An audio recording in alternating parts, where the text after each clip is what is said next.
La maldición del amor verdadero, por Stephanie Garber.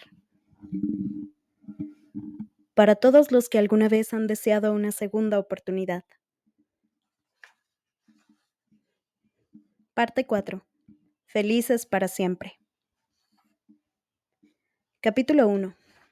Evangeline. Evangeline Fox siempre ha creído que algún día formaría parte de un cuento de hadas. De pequeña corría a revisar las cajas siempre que recibían un nuevo envío de curiosidades en la tienda de su padre. Examinaba los artículos uno por uno y se preguntaba, ¿será esto? ¿Podría ser este el objeto que me haga vivir una fantasía? En una ocasión recibieron una caja enorme en cuyo interior solo había un pomo. El objeto era de un verde jade exquisito que brillaba bajo la luz como si fuera mágico.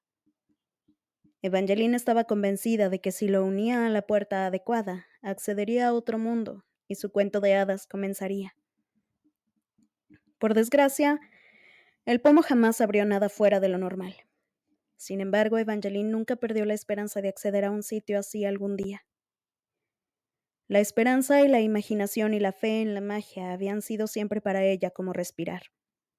Y no obstante, cuando por fin se descubrió en otro mundo y rodeada por los brazos de un joven atractivo que decía ser su marido, descubrió que de repente le resultaba muy difícil respirar. Su marido. La palabra la hacía sentirse mareada. ¿Cómo? ¿Cómo? ¿Cómo? Se sentía demasiado abrumada para preguntar algo que no fuera esa única palabra. De hecho, ni siquiera conseguía pronunciarla en voz alta. De no ser por aquellos brazos, se habría desplomado de nuevo. Tenía que asimilar demasiado y había perdido demasiado, todo a la vez. En uno de sus últimos recuerdos estaba sentada junto a su difunto padre, en su casa, pero incluso esa reminiscencia tenía los bordes vacíos. Era como si la muerte de su padre formara parte de un retrato desvaído, uno que no solo se había descolorido, sino al que le habían arrancado cruelmente algunos fragmentos. No recordaba con claridad los meses anteriores a su muerte, ni nada de lo que había ocurrido después. Ni siquiera recordaba cómo se contagió de la fiebre que lo mató. Lo único que sabía era que su padre se había ido, como su madre, y que había pasado algún tiempo de ello. Sé que tienes miedo. Supongo que te sientes sola, Evangeline, pero no lo estás. El desconocido que decía ser su marido la abrazó con más fuerza. Era alto, tanto que la hacía sentirse pequeña. Sus cuerpos estaban tan cerca que podía sentirlo temblando a él también. No creía que estuviera tan asustado como ella, pero estaba claro que no se sentía tan seguro de sí mismo como parecía. Me tienes a mí, y no hay nada que yo no haría por ti. Pero no te recuerdo, le dijo. Se sentía un poco reacia a apartarse, pero todo era demasiado abrumador. Él era abrumador. Entre las cejas del desconocido se formó una profunda arruga cuando se alejó de él, pero le habló con paciencia, con voz grave y tranquilizadora. Mi nombre es Apolo Acadian. Evangeline esperaba sentir un destello de reconocimiento, o incluso una chispita diminuta. Necesitaba algo que le resultara familiar, algo a lo que aferrarse para no volver a derrumbarse. Y Apolo la estaba mirando como si él quisiera ser ese algo. Nadie la había mirado nunca con tanta intensidad. Le recordaba al héroe de un cuento de hadas. Tenía los hombros amplios y la mandíbula fuerte, los ojos oscuros y fervorosos, e iba vestido de un modo que la hacía pensar en cofres del tesoro y castillos. Llevaba una levita roja oscura de cuello alto con lujosos bordados dorados en los puños y en las sombreras. Debajo vestía una especie de jubón, al menos creía que era así como se llamaba. En Valenda, su hogar, los hombres vestían de un modo muy diferente. Pero era evidente que ya no estaba allí. La idea le provocó una nueva oleada de pánico que hizo escapar sus palabras. ¿Cómo he llegado aquí? ¿Cómo nos conocimos? ¿Por qué no te recuerdo?, le preguntó. Alguien que ha estado intentando separarnos te robó tus recuerdos. Algo destelló en los ojos castaños de Apolo, aunque Evangeline no sabía si era furia o dolor. Quería recordarlo, pero cuanto más lo intentaba, peor se sentía. Le dolía la cabeza y sentía un vacío en el pecho, como si no solo hubiera perdido la memoria. Durante un segundo la agonía fue tan profunda y tan brutal que se agarró el corazón, casi esperando encontrar en su pecho un agujero irregular. Pero no tenía ninguna herida. Su corazón seguía allí, sentía sus latidos. Y no obstante, durante un devastador momento, Evangeline creyó que no lo encontraría allí, que lo había perdido y estaba tan roto como ella se sentía. Entonces la golpeó. No fue una sensación, sino un pensamiento, uno abrupto y fragmentado. Tenía que decirle algo importante a alguien. No conseguía recordar qué era, pero se sentía como si el mundo entero dependiera de aquello que tenía que compartir. Solo pensar en ello hacía que la sangre corriera más deprisa por sus venas. Intentó recordar qué era ese algo que tenía que decir, y a quién tenía que contárselo. ¿Sería al tal Apolo? ¿Sería esa la razón por la que le habían arrebatado los recuerdos? ¿Por qué intentan separarnos?, le preguntó. Le habría hecho más preguntas. Le habría preguntado de nuevo cómo se conocieron y cuánto tiempo llevaban casados, pero Apolo parecía nervioso. El joven echó una mirada furtiva sobre el hombro de Evangeline antes de decir en voz baja: «Es complicado».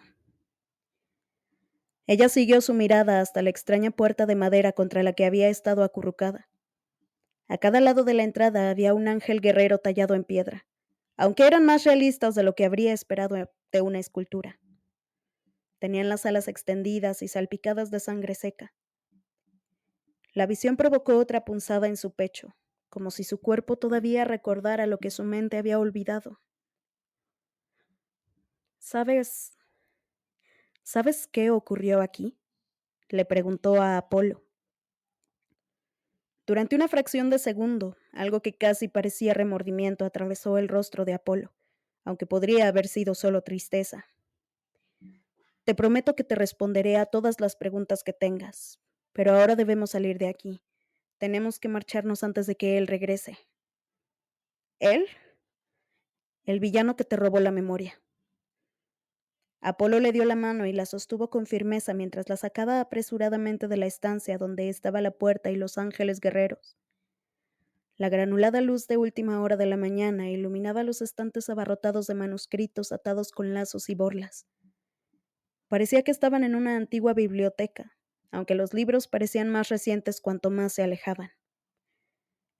El suelo cambió de la polvorienta piedra al resplandeciente mármol. Los techos se hicieron más altos, la luz se volvió más fuerte. Los manuscritos se convirtieron en tomos encuadernados en cuero. Bajo el sol de última hora de la mañana, Evangeline intentó encontrar algo que le resultara familiar, algo que la hiciera recordar. Aunque tenía la mente más despejada, no se acordaba de nada de lo que veía. Estaba de verdad en un país muy lejano y parecía que llevaba allí el tiempo suficiente para haber conocido a héroes y villanos, y para encontrarse en una batalla entre ellos. ¿Quién fue?, insistió. El que me robó los recuerdos. Apolo trastabilló. Después reanudó el paso más raudo que antes. Te prometo que te lo contaré todo, pero debemos salir de aquí. ¡Oh, cielos!, exclamó alguien. Evangeline se giró y vio a una mujer vestida de blanco entre los estantes de libros. La mujer, algún tipo de bibliotecaria, suponía Evangeline, se llevó una mano a la boca mientras la miraba. Parecía asombrada y tenía los ojos muy abiertos y clavados en Apolo. Otro bibliotecario entró en el salón. Este contuvo un grito y se desmayó de repente, dejando caer un montón de libros. «¡Es un milagro!», exclamó la primera bibliotecaria.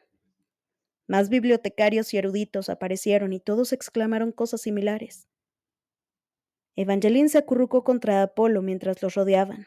Primero los bibliotecarios, después los sirvientes y cortesanos. Al final, unos guardias de pecho amplio con armaduras brillantes también aparecieron corriendo, sin duda atraídos por el clamor. La sala en la que estaban tenía al menos 4 plantas de altura. pero de repente parecía pequeña y asfixiante. No dejaban de acercarse a ellos personas desconocidas. Ha regresado. Está vivo. Es un milagro, repetían todos, con voces que se volvieron reverentes a medida que las lágrimas empezaban a brillar al bajar por las mejillas. Evangeline no sabía qué estaba ocurriendo. Se sentía como si estuviera siendo testigo del tipo de suceso que normalmente se producía en una iglesia. ¿Era posible que se hubiera casado con un santo? Miró a Apolo e intentó recordar su apellido. Acadian. Eso era lo que él le había dicho. No recordaba ni una sola historia sobre un tal Apolo Acadian, pero sin duda la sabría. Al conocerlo le había parecido que era algún tipo de héroe, pero la multitud lo miraba como si no fuera solo eso. ¿Quién eres?, susurró Evangeline. Apolo se llevó la mano de Evangeline a los labios y posó un beso en sus nudillos que la hizo estremecerse. Soy el que no dejará que nadie vuelva a hacerte daño jamás. Algunas personas cercanas suspiraron al oír sus palabras. Entonces Apolo levantó la mano libre hacia la retumbante multitud en un gesto que universalmente significaba silencio. Los reunidos se callaron de inmediato. Algunos incluso se pusieron de rodillas. Era inquietante ver a tantas personas guardando silencio tan deprisa. Cuando la voz de Apolo se elevó sobre sus cabezas, ni siquiera parecían respirar. Creo que a alguno de ustedes les está resultando difícil creer lo que sus ojos están viendo, pero lo que observan es real. Estoy vivo. Cuando se marchen de esta sala, díganle a todo aquel con el que se crucen que el príncipe Apolo murió y atravesó el infierno para regresar con los vivos. Príncipe. Evangelina apenas tuvo tiempo para procesar la palabra y todo lo que ésta implicaba, porque tan pronto como Apolo habló, le soltó la mano y se quitó rápidamente el jubón de terciopelo y la camisa de lino. Varios de los reunidos contuvieron el aliento, incluida Evangeline. El pecho de Apolo era perfecto, suave y con músculos que parecían cincelados. Sobre su corazón tenía un llamativo tatuaje de 2 espadas formando un corazón en cuyo centro había un nombre: Evangeline. Hasta aquel momento todo aquello le había parecido un sueño febril del que podía despertar. Sin embargo, su nombre en el pecho de Apolo parecía permanente, de un modo que sus palabras no le habían transmitido. No era un desconocido. La conocía con la suficiente intimidad para grabarse su nombre sobre el corazón. Apolo se giró entonces y le mostró otra imagen que no solo la desconcertó a ella, sino a todos los reunidos. La preciosa, orgullosa y recta espalda del príncipe estaba cubierta por una telaraña de violentas cicatrices. Estas marcas son el precio que pagué para regresar, gritó. Cuando digo que he atravesado el infierno, lo digo en serio, pero tenía que volver. Tenía que subsanar los males que se han hecho en mi ausencia. Sé que muchos creen que fue mi hermano, Tiberius, quien me mató, pero no fue él. La gente susurró desconcertada. Fui envenenado por un hombre que creí que era mi amigo, bramó Apolo. Fue Lord Jax quien me asesinó y después le robó los recuerdos a mi esposa Evangeline. No descansaré hasta que lo encuentre y lo obligue a pagar por sus crímenes con su vida.